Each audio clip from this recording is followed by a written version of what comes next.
Jorge, encantado de recibirte en el programa Retos Siglo XXI.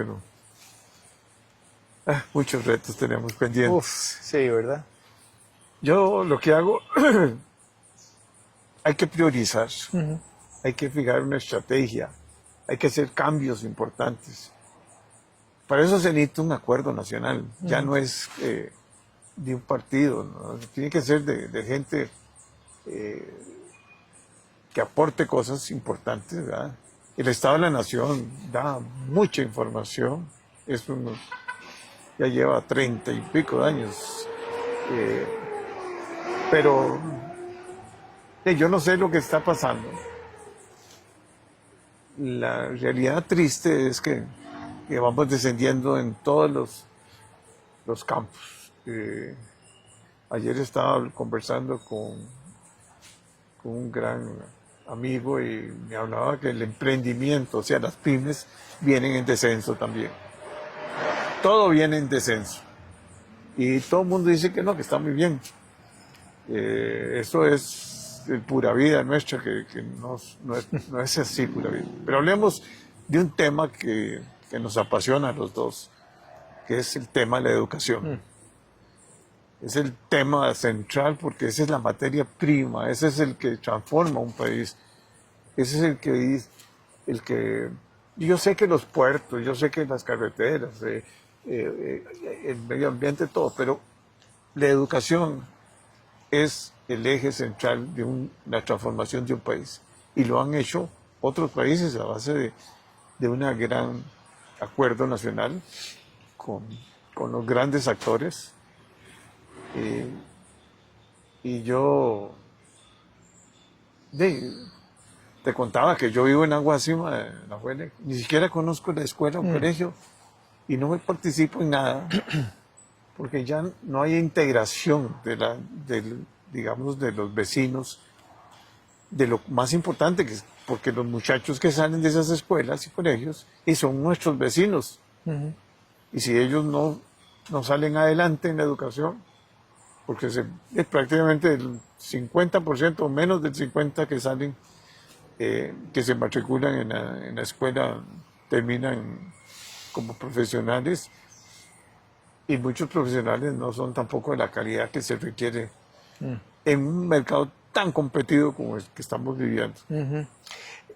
Vamos a ver, yo creo que en el mundo ideal uno cierra los ojos, sueña y dice, yo esto lo hago al principio, ¿verdad? Pero la realidad todos sabemos que es mucho más complicada, uno no tiene todo el poder, y es bueno que no haya nadie con un solo poder. Cualquier reforma o proyecto de transformación va a tener que ser negociado. En el caso de educación tenemos una enorme ventaja. Mientras que en otras áreas hay que ponerse de acuerdo en qué queremos, en educación nosotros ya tenemos acuerdos nacionales. El 8% en la Constitución es un acuerdo político. En el 97, la meta, por ejemplo, de universalizar el currículum completo que se llama, que se den todas las materias en todas las escuelas del país, fue un acuerdo. Y con una meta. Y si uno se pone a revisar, Jorge, hay como 30 acuerdos que están ahí, que el país, por medio de una ley, por medio de una norma constitucional o a veces por una política a largo plazo, ya está. El problema de educación no es la falta de acuerdo, el problema es que nos los hemos pasado por las orcas caudinas, no nos ha importado que eso exista, ¿verdad? Pero esos acuerdos hay que rescatarlos dentro de una propuesta de transformación. ¿Por qué? Porque ya no hay que traer a la gente a ver qué hacemos. La pregunta es distinta. ¿Cómo hacemos lo que estos acuerdos nos comprometimos a hacer? Y eso parece sutil o una cuestión puramente semántica, pero es una gran cosa. ¿Por qué? Porque ya parte de una discusión muy complicada, ya usted la resolvió. Y ahora usted se vuelve un problema mucho más ejecutivo. Si esto es lo que queríamos hacer, si la norma constitucional dice que tiene que haber al menos un 8% de financiamiento para la educación, la pregunta es, bueno, en las condiciones actuales, ¿cuánto tiempo nos va a llevar? Y si podemos llevar ese 8%, 10, 15, 20 años. Bueno, ¿para qué? ¿Para qué es lo que queremos? Especifiquemos para qué, cómo lo vamos a medir, ¿verdad? pero no está en discusión de si queremos financiar la educación o no, que en otros países tienen que empezar por hacer ahí. Entonces, yo creo que el primer punto es entender que por dicha en educación, nuestro problema no es ponernos de acuerdo a ver si la educación es importante, si la queremos financiar, si queremos educación primaria para todos. Ya, Ya eso está resuelto. Nuestro problema es un problema de ejecución. Usted que ha sido empresario y gerente sabe que es muy distinto. O sea, ya para dónde queríamos mover el barco en términos políticos generales está. Por supuesto hay otras cosas que no tenemos acuerdos en todo, pero en grandes líneas sí está. Entonces nuestro problema es, ok, el cómo. El cómo. Si eso es cierto, si hay una constitución y una ley, le pongo otro caso. Ya dijimos, todos los maestros tienen que pasar prueba de idoneidad. Y no ha pasado nada. No ha pasado nada. Bueno, muy bien. Entonces ya aquí la discusión... no es discutir la ley. Correcto, ya que duró... Es aplicar la ley. Correcto, que duró más de una década. Para que si era bueno o malo y todo el mundo opinaba. No, ya eso es ley. Tenemos un marco de cualificaciones docentes, por ejemplo, aprobado, que dice, estas son las calidades de lo que queremos docentes, aplíquelo. Entonces, yo siento que la discusión la tenemos que desplazar a esto, el cómo. ¿No? Y, nuevamente, alguien podría decir, se podría poner maximalista, y yo quiero todo. Como cuando rompen la piñata y los chiquillos se tiran y dicen, yo quiero todo el conflicto para mí. Yo creo en eso hay que saber qué batallas dar.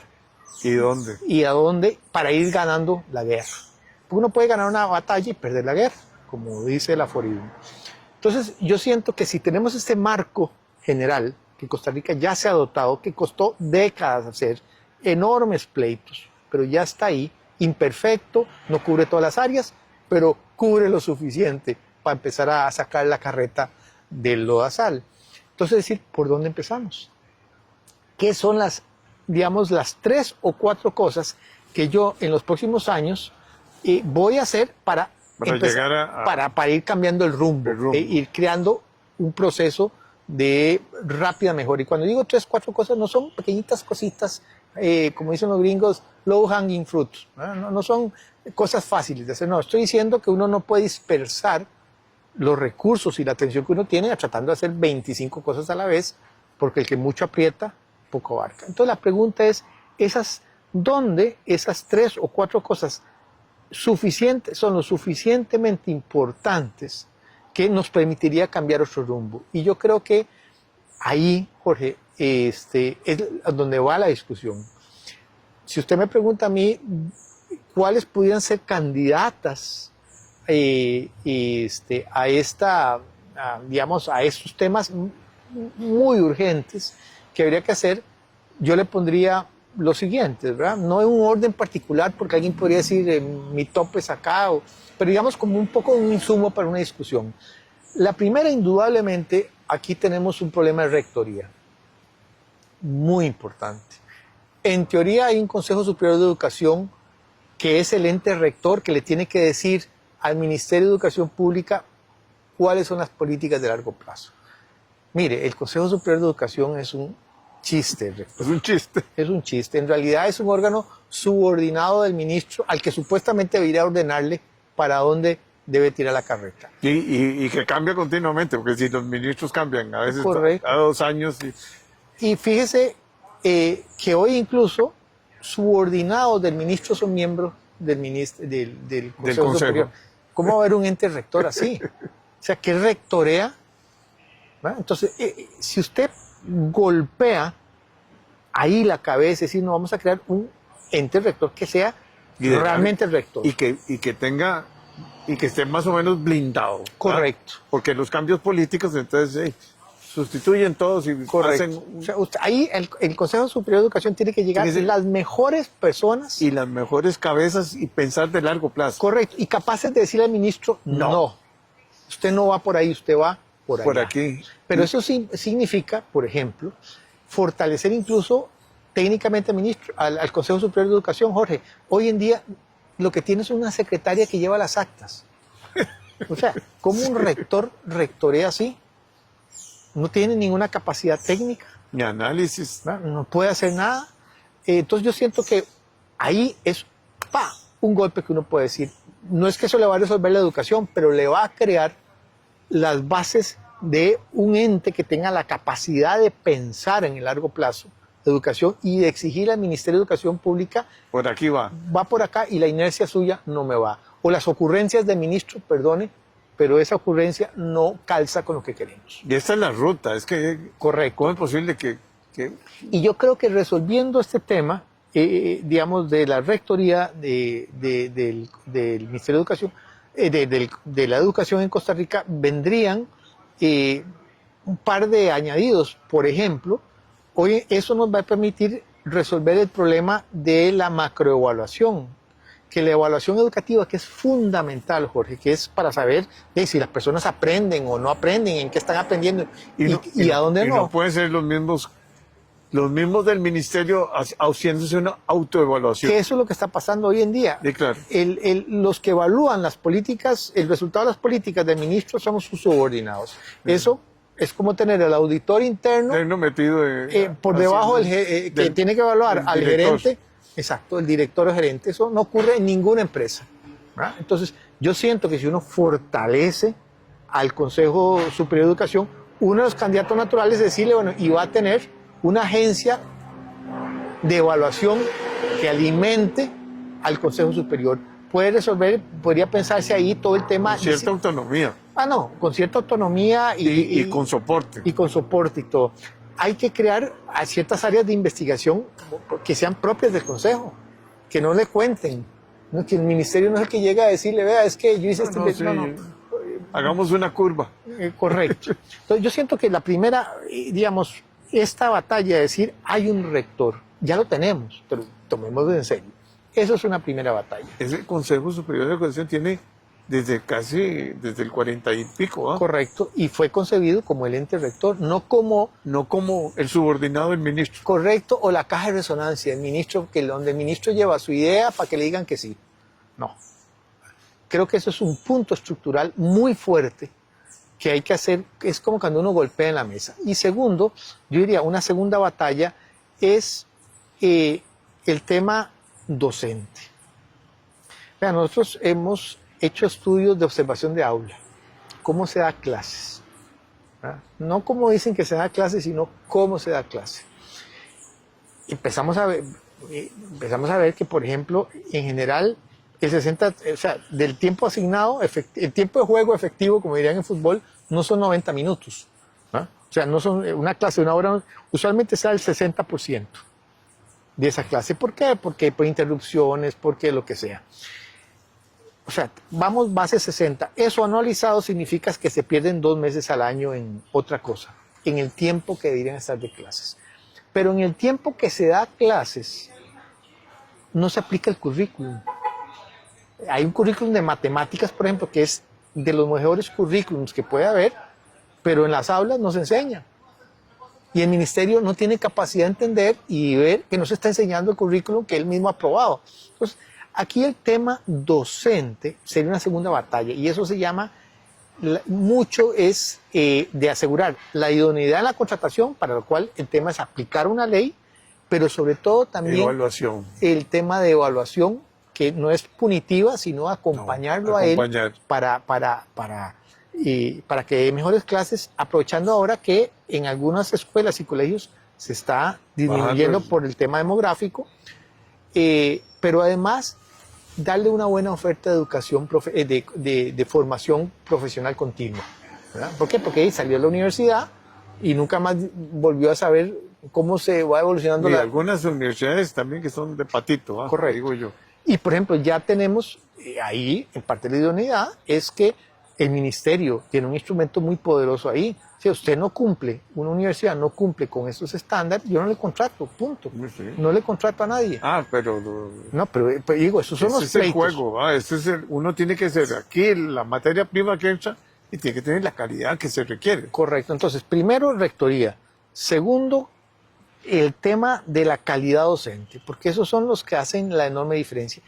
Y tercero, me iría a la base. Estoy hablando de las 3 cosas que empezaría yo de inicio, haría mucho más, pero así de fondo. Y la tercera es la manera en que se gestionan los centros educativos, los que están en la trinchera. Sí, que vienen siendo los consejitos, digamos, Cuando nosotros de cada escuela y colegio. hicimos hemos hecho ya reiteradamente varias investigaciones en el área de trabajo nuestro del Estado de la Educación y vemos cómo se gestionan las escuelas.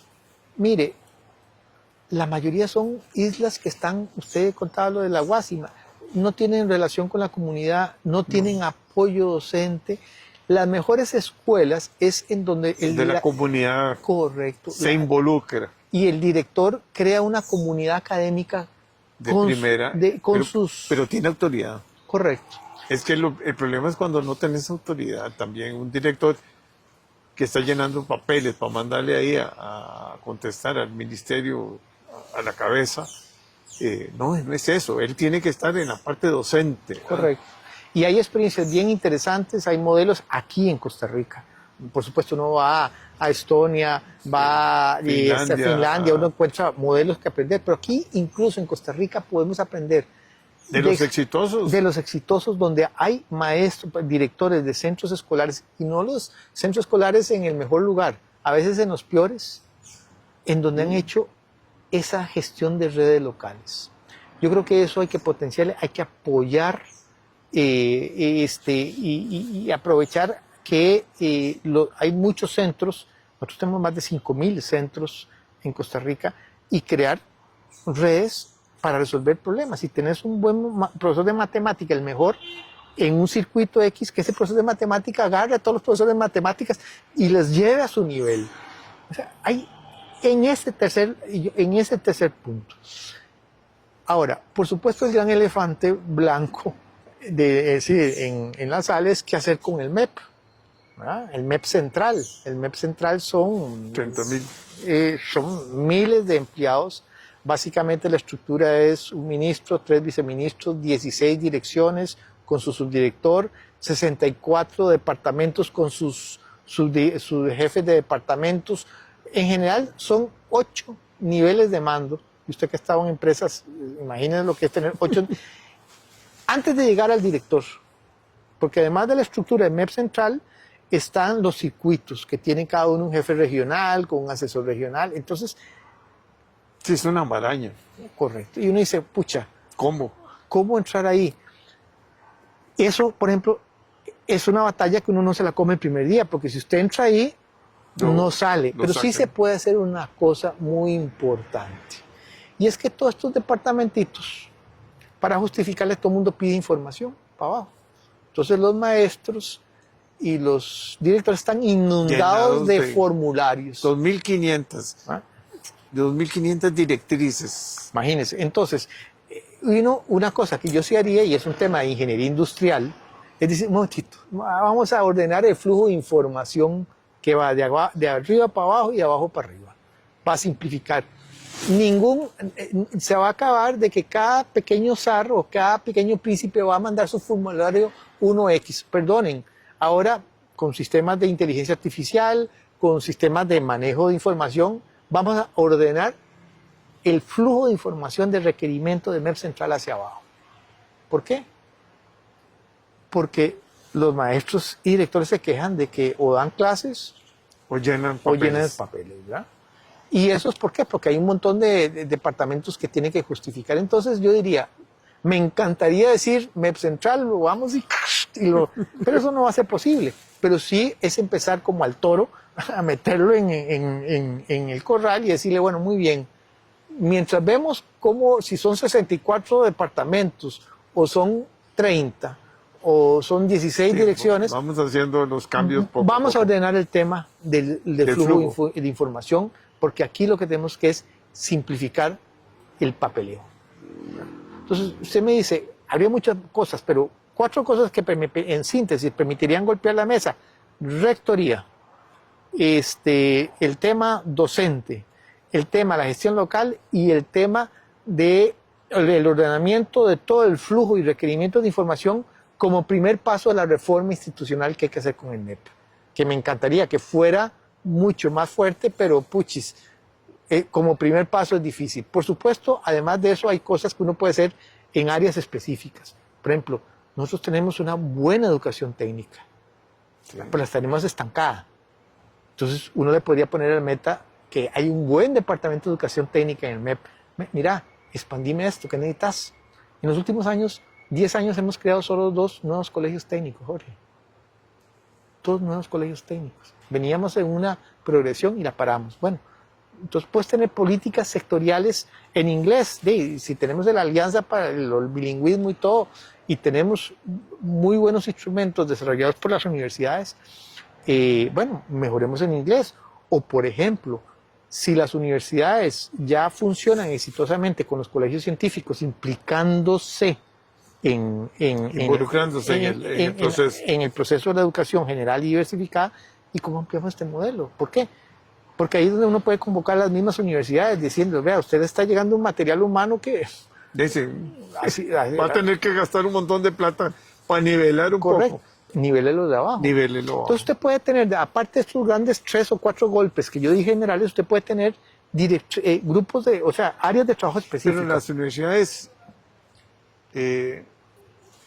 están, digamos, compradas en esa idea de involucrarse más en la educación media, porque ellos dicen, hey, pues es que no me da el presupuesto, me están recortando el presupuesto, me están mandando mala materia prima, ¿ok? ¿Qué es lo que estoy haciendo? Que tengo que, cada vez que llega un muchacho, tengo que, y no saben preparar un documento. ¿Verdad? De acuerdo. Yo creo que ahí hay un tema público, del sector público universitario, y un tema del sector privado, y cada uno tiene su... Pero en el sector público ve usted que ahora están en todos los proyectos anuales de Plata, y entonces... Sí. Pero vea las discusiones que hay. En ningún momento el gobierno podría decirle, la discusión es si damos más cupos o menos cupos. Y yo digo, no, el tema debería el gobierno... Digamos producto, ¿qué producto vea, necesito? Exacto, yo le quiero doy a usted eso, y en 5 años, eso. yo lo quiero que usted me haga plantéeme con la autonomía universitaria, a mí mi objetivo estratégico es que ustedes nos ayuden en la educación secundaria y general básica. Presénteme un plan a 5 años de cómo lo va a hacer. Usted puede centrar una serie de objetivos y decirle a la universidad, parte del financiamiento es para eso. En el caso privado, yo creo que ahí el problema es que tenemos 50 y pico universidades. Además, en este momento ha habido 4 universidades extranjeras que están dando títulos. Lo que tenemos es una instancia muy floja, que es CONAPE, que lo que es no sirve para un cocido ni un fregado, como dicen los españoles, pero el Estado tiene la obligación de fiscalizar, ¿verdad? Y puede apretar. Puede apretar. Usted quiere, por ejemplo... no, pero es que se apretan en que tengan buen edificio, que tengan buen laboratorio. No. La calidad. Correcto. Tráigame, si usted no me genera producto de calidad, y yo le hago el examen, le corto... Pero le voy a dar algo muy básico. Todos los países pueden sacar estadísticas de la educación terciaria. Costa Rica no. No sabemos, por ejemplo, en el mundo privado, cuántas universidades están matriculados, en qué áreas se están graduando. No se sabe nada. Pero no es obligación. No, porque dicen que eso que hay autonomía. En el caso de los privados dicen no, porque me pueden hacer espionaje industrial, entonces no doy la información. Para eso hay libertad. ¿Verdad? Entonces uno dice, vea, usted puede hacer, hágalo si quiere hacer una universidad, ¿no? Estos son los requisitos, ¿verdad? Pero perdone, esto es un sistema educativo. Usted me tiene que decir que eso fue lo que hicieron en El Salvador hace muchos años. Deme estos indicadores, ¿verdad? Y yo voy a publicar esos indicadores, incluso para que la gente sepa a dónde matricularse, matricularse o no, pero para que el país sepa, por ejemplo, qué está graduando, en qué áreas específicas. Y la calidad de los graduados. Correcto. Vea, en el caso de las universidades privadas, por ejemplo, ha habido una caída importante en la titulación. Eso lo sabemos en términos muy generales en el agregado. ¿Por qué? Nadie sabe, ni el mismo sector. Entonces yo creo que con las universidades, en el mundo público, es decirle, vea, en vez de estar agarrándonos cada año de que deme uno, el 4, el 2, fije objetivos de política pública estratégica, acuérdelos y dígale a las universidades, bueno, cumpla y vamos chequeando. Yo no me voy a meter en el modo en que usted lo va a hacer. Para eso usted se va a poner de acuerdo con el Ministerio de Educación Pública, pues usted me va a llegar a estos objetivos. Y en el caso privado es ponernos serio, decirle, bueno, muy bien, hay libertad de educación perfecto, de comercio, todo lo que ustedes quieran, pero hay ciertos estándares de calidad y de información para el seguimiento que este país tiene que producir. Entonces yo siento que pueden estar o no compradas todo el mundo en la universidad, pero desde el punto de vista del Estado, y el problema de la educación es un problema de Estado, sea pública la educación o sea privada, es que el Estado diga para dónde quiere que vaya, ¿verdad? Sí, estos son mis grandes metas a largo plazo, digamos, que vamos a tener, a fomentar, no sé, STEM, digamos, ¿verdad? Bueno, denme usted un porcentaje y estos son los exámenes de que me van a garantizar que el producto sea de calidad. Exacto. Porque si no saben, no sé, cálculo 1, cálculo 3, cálculo 4, no sé, cuántos cálculos. Yo soy ingeniero químico y llevé como 9 químicas. Correcto. Y hasta que estaba ya, a mí me decían un laboratorio más y yo decía, no, no puede ser esto. Ahora, yo diría, Jorge, que esto es muy importante porque usted, que tiene una trayectoria empresarial muy reconocida, o sea que el mercado de trabajo es muy cruel. Usted puede llegar con el título que quiere, pero si en 2 toques usted no da la talla, Va para chao. afuera. ¿Ah? Y entonces, imagínese la frustración social que estamos cargando, con todo el mundo es titulado, Sí, todo el mundo tiene título. pero Bueno, porque en el sector público, la titulitis que llamo yo, con eso te van subiendo el salario. bueno, Entonces, a eso tal es- punto, Jorge, que nosotros, cuando empezamos en el Estado de la Educación, en el Estado de la Nación, perdón, en los años 90, el gran problema de la planta docente en esa época eran maestros empíricos. Ese era el gran problema de esa época. Hoy en día todo el mundo es máster. Y todo el mundo incluso son doctores. Máster en esto. Ahora, cuando uno empieza a ver las maestrías, vea, le voy a dar un caso, Jorge, que uno dice, pucha, ¿cómo? No es maestría en la enseñanza de la ciencia, sino maestría para dar ciencia según el currículum del ministerio. No es una maestría, y no le estoy contando un cuento. O sea, cambian el currículum y la maestría no sirve, pero eso le permite pasar de MP4 a MP5. a subir. Entonces, han habido verdaderas factorías de títulos, ¿verdad? Que lo que hemos creado son fraude. Entonces, mi punto, ¿por qué ponerse serio acá? Porque el mercado de trabajo, en un momento determinado, le da a uno las puertas en la cara. Usted sirve, muy bien. No sirve, lo Hasta siento luego. mucho. Chao, ¿verdad? Y creo que al Estado va a llegar a un momento en distintas áreas en donde la gente va a decir, bueno, me puede llegar usted con el título de doctor al cubo, pero si usted no sabe hacer esto, no entra. Es inevitable que eso va a ocurrir también. Entonces, Sí, pero en estos concursos donde ponen una empresa a contratar, no sé, profesionales para los bancos. Entonces, hay un montón de que tienen títulos de todo. correcto. Y- Pero si usted tiene una prueba de idoneidad, te puede traer todos los títulos del mundo. Sí, sí. Pero ahí la prueba la pasó o no. Y entonces el truco está en que la prueba de idoneidad no sea, ¿cómo se llamaba el libro del Paco? Y llene, Lola. Ah, ok, pasó. O sea, pruebas en serio, ¿verdad? Pero para eso usted tiene que tener... Entrevistas profundas. sí, entonces usted ya tiene el instrumento para decir, usted me puede llegar, Jorgito Vargas llega con el título de doctor en todas las áreas, pero eso no es la prueba. La clave es la prueba. Y tenemos la ley, pero ha habido una renuencia del Ministerio de Educación Pública de aplicar la ley. 6 años, vamos a cumplir en el año entrante.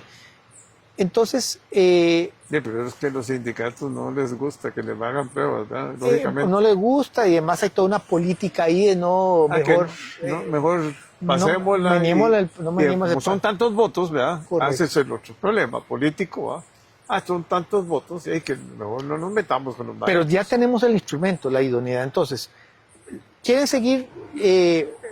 Lo pongo de esta manera, Jorge. No hay ningún sector del conocimiento en el que se gradúan profesionales en Costa Rica en donde haya más títulos por persona que en la educación. En general están casi 2 títulos por persona. O sea, yo estudio maestría A y maestría B. Y hay otros que tienen maestría A, B y C y D. Está bien. ¿Quieren seguir haciendo eso, jueguito? Muy bien. Pero ¿sabe qué? Vamos a tener un cuello de botella. Aquí, y aquí se paró. Aquí tiene que pasar, y si no... Sí, no, además la inamovilidad, ¿cómo hacemos? Y la pérdida de autoridad. O sea, es que yo recuerdo a mi maestra o mis profesores no tirando el borrador, pero que sí eran autoridad en la clase. Pero ahora también cualquier muchacho se queja y ya llegan los papás y ponen una denuncia y va a la sala cuarta y a todo. Esto no puede ser así tampoco. Ahora, el punto es que es así. Este es el Sí, nuevo yo sé. ambiente en que estamos. Pero yo creo que hay herramientas que pueden ayudar. Por ejemplo, una de las cosas que más se quejan los docentes, aparte de todo el trabajo administrativo, es que los dejan solos en las aulas. Nadie Sí. los vuelve a ver. Hasta que terminen. ¿No? Nadie los ayuda. Entonces, por ejemplo, yo sí creo que ahí es donde uno tiene que conectar. ¿Para qué hacemos evaluación en Costa Rica? Para decir que el 80% no cumple o el 20%. Estadística. Pero eso no baja. Si yo Y el tengo, acompañamiento es lo importante. claro, si hago pruebas nacionales, yo sé, y todos los estudiantes pasan eso, yo sé lo que está pasando en el aula 4 de español o de matemáticas, yo sé lo que está pasando. Entonces mi deber es diseñar sistemas que le permitan al docente. Pero eso es cuando vos tenés, perdona, un director con autoridad y el que está en la escuela, el colegio, no después de pasar un montón de escalas, porque es que es hasta ridículo cuando un profesor se siente enfermo y lo van a incapacitar, va para arriba la incapacidad, bueno, ya se la aprobamos. Y entonces, y le dice el director, bueno, pero hey, yo necesito el sustituto, los chiquillos ahí perdiendo clases, ¿verdad? Sí, Pero son miles de incapacidades. correcto. Yo creo que ahí, digamos, nuevamente, mucho tiene que ver con esta concepción del sistema de macroevaluación, en donde vos tenés una parte que es la normativa, otra parte son las pruebas, ¿verdad? Pero otra parte es usar la evaluación para la mejora educativa, ¿verdad? Y hay cosas que, por ejemplo, podemos hacer. Gente que tutoree, maestros, pares, entre ellos que se tutoreen. Yo le decía antes esa idea. En todo circuito local hay varias escuelas y todo el mundo sabe que hay uno que es muy bueno. Bueno, ayúdenos. Y creo- más ahora con el Zoom y con todo eso. Correcto. ¿Cree usted sistemas, Una red casi. redes locales, pero eso no como experiencia, porque a veces se hace en un sitio, en otro, no, sino como una directriz, ¿verdad? Entonces yo siento que tenemos, nuevamente conecto con lo que yo decía al inicio, nuestro problema en la educación no es tanto ver si estamos de acuerdo en que la educación es importante, en si queremos invertir, Eso ya. ya eso está resuelto. Nuestro problema es lo que le encantaría a un estratega, que es decir, ok, ¿cómo muevo la aguja? Si ya yo sé que quiero llegar a B, porque ya el país ya definió ese B y estamos en A, ¿no? Y eso yo siento que ese cómo es lo que tenemos que diseñar y es la gran tarea de la próxima administración de gobierno. Pero yo pondría bueno, yo creo que el sector privado tiene una responsabilidad también social, de que tiene que, bueno, si su escuela, su colegio, y yo casi que pondría padrinos para que ellos sean como otro visor más, ¿me entiendes? Con una visión para que, pero no, en el consejito, digamos, de la escuela, nombra a la municipalidad o nombra alguien del partido político y realmente no es eso. O sea, si vamos a tomar esto en serio, toda la sociedad, toda la Mire, Jorge, y lo interesante de eso por que ejemplo, usted usted está vive en Escazú. Ajá. Perdón. Usted es una de las personas más calificadas en este país. ¿Por qué no puede participar en el colegio de Escazú, en la escuela? Un consejero. Mi punto a lo que le iba a decir es que, por supuesto, hay experiencias en otros países en donde uno podría digamos, aprender mucho de esta implicación del sector privado en el sistema de educación. Pero en Costa Rica ya hay experiencias súper interesantes. Y sí, yo más bien lo que diría la pregunta es, ¿cómo hacemos para hacer este modelo correcto para escalar este modelo? multiplicar? Por ejemplo, lo que pasa en el Cobao, en Cartago, en sedes Don Bosco, aquí en Alajuelita. O sea, y uno dice, bueno, ya los tenemos. La pregunta es, ¿cómo lo hacemos más general? ¿Verdad? Y nuevamente es el cómo. Vea usted, no hay que ir a buscar en el desierto si hay agua. No, ya tenemos esos oasis. La pregunta es cómo. Hay un colegio, escuela, que yo entrevisté, que es allá de la zona sur, que era una instalación de un colegio que lo manejaba un grupo de, digamos, de vecinos y todo, y la bananera que estaba en el sur, ponía ahí más o menos ciertas directrices y todo, era casi privado. Bueno, se hizo una cooperativa con todos los maestros y cogieron todos los muchachos, todos, pudieron entrar a las universidades públicas, y muchos están estudiando en Estados Unidos. Pues manejaban el inglés, manejaban las matemáticas, manejaban comprensión, en fin. Son ejemplos que digo yo, bueno, hey, ¿por qué? Como vos decís, hey, ya se ha logrado, ¿para qué vamos a inventar más?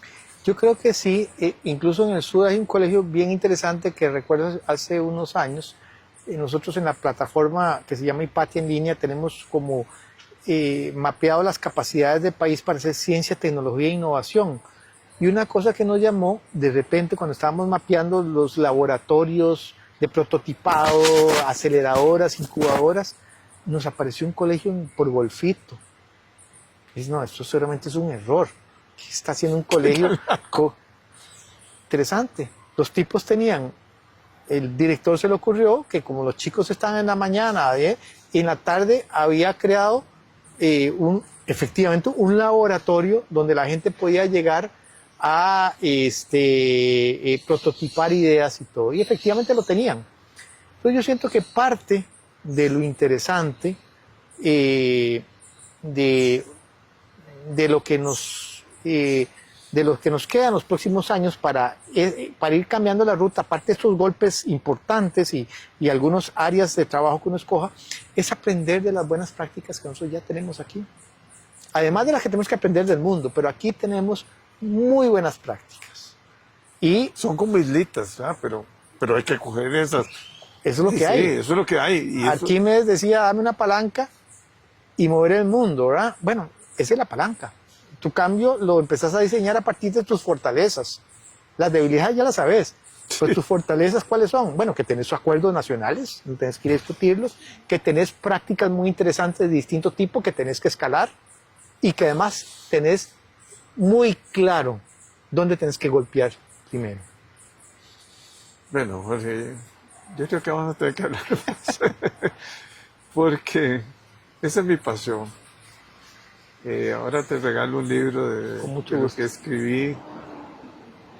Conste que fueron tantos los que he entrevistado sobre la educación que no pude tener, digamos, están en digital porque están en la página web de nosotros, ahí del Reto Siglo XXI, que tiene de todo. Es curioso. Yo lo que comencé fue como abrir, digamos, ¿por qué no hablamos de valores? ¿Y por qué no hablamos de esto? ¿Y por qué no? O sea, es un poco la problemática social, que yo sé que nadie va a tomar en cuenta ahora en los programas de gobierno. Van a salir con los mismos cuentos, que hay que fortalecer la educación y que hay que ver cómo se le da más recursos, pero nadie escarba, nadie hace esto, nadie se atreve a decir, bueno, señores, hay que hacer una transformación y hay que hacerla poco a poco y agarremos los mejores modelos que tenemos aquí y repliquémoslos. Lo de Don Bosco es unos padres, ¿ah?, europeos. El seminario nació así también, y nacieron María Auxiliadora y todos esos. Fueron primero grupos religiosos, o sea, se metieron en la educación de Costa Rica y fueron mejorando todo. El colegio, Liceo de Costa Rica, yo me acuerdo que peleaba mucho contra otros colegios privados y tenía, pero es que tenía gente de gran calidad, como me acuerdo Paco Lobo, era un famoso profesor, y así habían matemáticos excelentes, y así habían gente de una gran calidad. Y eso hay que volverlo a hacer. Eran, por ejemplo, en el caso mío, en matemáticas me daba un ingeniero, lógicamente, ¿verdad? Pero él trabajaba, él tenía su oficina, él llegaba ahí. Y era su pasión. Su pasión era ser educador, y era un educador excelente, pero no tenía más que el título de ingeniero, y trabajaba.